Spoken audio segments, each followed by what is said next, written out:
Hello friends, అమ్మ వంట ఛానల్కి స్వాగతం సుస్వాగతం. ముందుగా మీ అందరికీ కృష్ణాష్టమి శుభాకాంక్షలు. ఇవాళ చింతపండు పులిహోర ఎలా చేస్తారో చూద్దాం. దానికి కావాల్సిన పదార్థాలు ఏంటో చూద్దాం.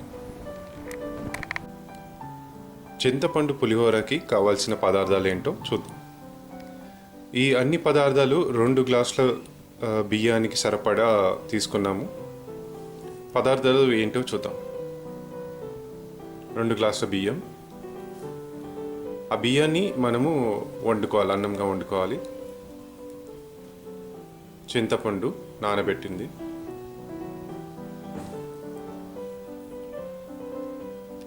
మినపప్పు, శనగపప్పు,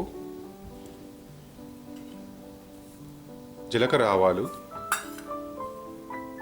పల్లీలు, కరివేపాకు, పచ్చిమిర్చి, ఎండుమిర్చి,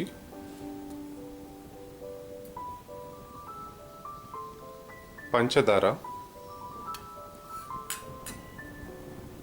పసుపు తగినంత, మిరియాల పొడి, ఇంగువ,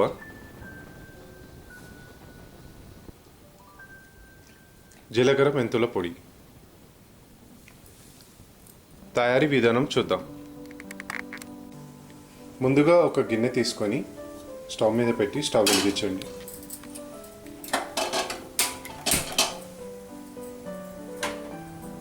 అందులోకి నానబెట్టిన చింతపండుతో చేసిన పులుసుని పోయండి.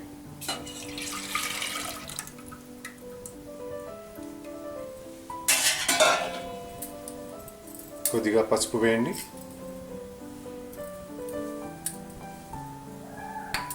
అలాగే జీలకర్ర, మెంతుల పొడి, పంచదార వేయండి.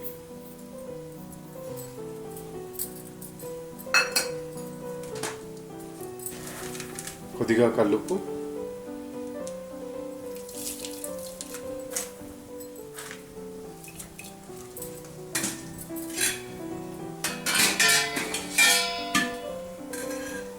ఇంకా నూనె వేసి కొద్దిసేపు ఉడకనివ్వాలి. చింతపండు పులుసు బాగా ఉడికింది.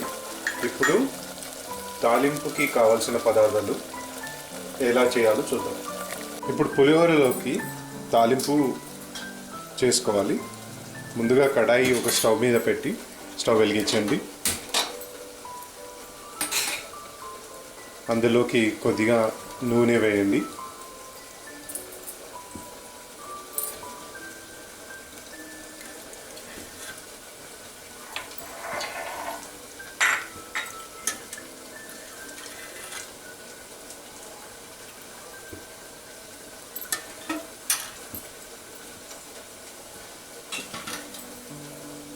నూనె కొద్దిగా వేడెక్కగానే అందులోకి పోపు దినుసులు వేసుకోవాలి.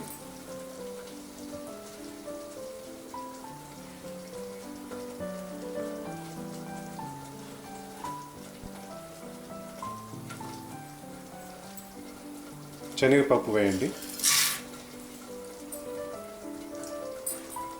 ఆ తర్వాత మినపప్పు,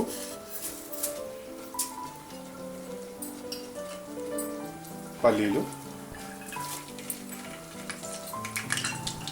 జీలకర్ర, ఆవాలు వేసి కలపండి.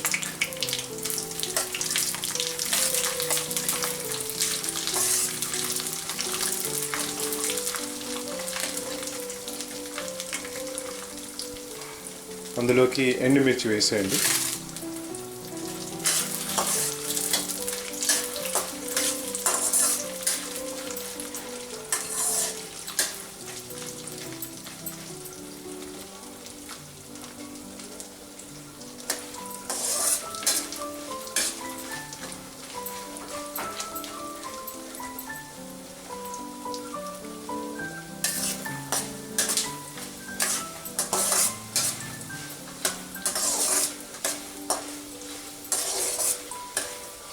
అవి బాగా ఫ్రై అయ్యే వరకు కలుపుతూ ఉండండి. బాగా ఫ్రై అయ్యాయి. ఇప్పుడు అందులో పచ్చిమిర్చి వేయండి, అలాగే కరివేపాకు కలపండి.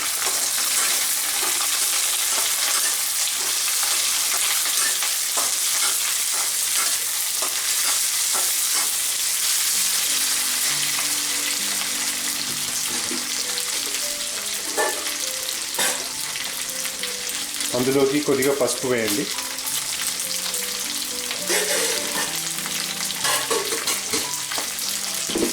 కలపండి.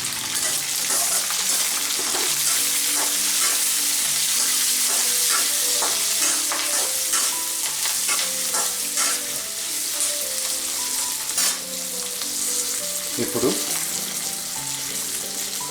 మిరియాల పొడి వేసేయండి, అలాగే ఇంగువ కూడా.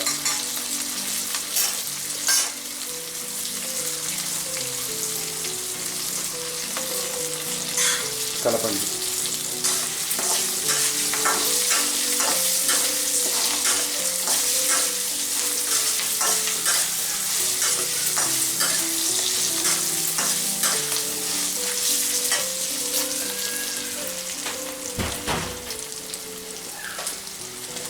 కొద్దిగా ఉప్పు వేయండి.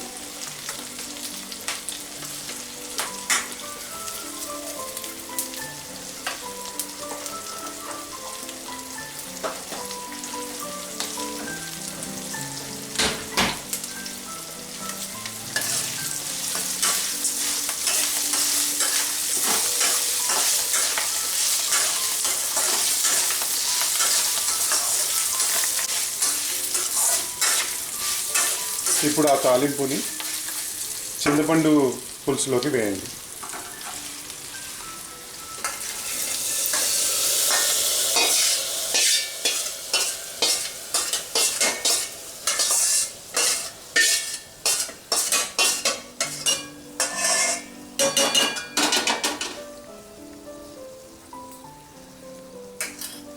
కలపండి.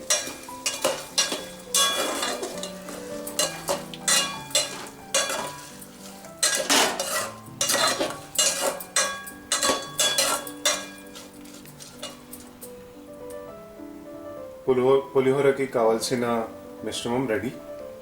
ఇప్పుడు దీన్ని అన్నంతో కలపాలి. ఇప్పుడు ముందుగా వండిన అన్నంలోకి ఆ చింతపండు మిశ్రమాన్ని వేయండి.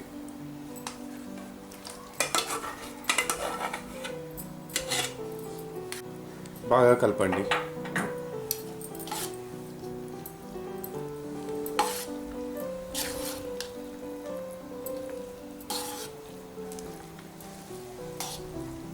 చూస్తూ ఉంటేనే నోరు ఊరుస్తుంది.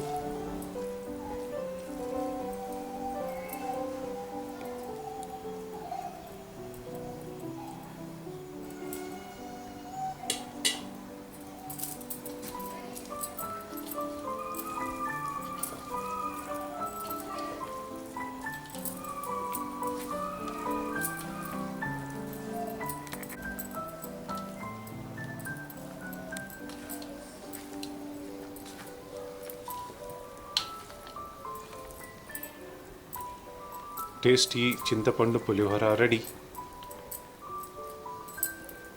మీరు కూడా ఈ వంటకాన్ని ట్రై చేసి మీ అభిప్రాయాన్ని తెలపండి. అలాగే మా ఛానల్ని లైక్ చేయండి, షేర్ చేయండి, సబ్స్క్రైబ్ చేయండి.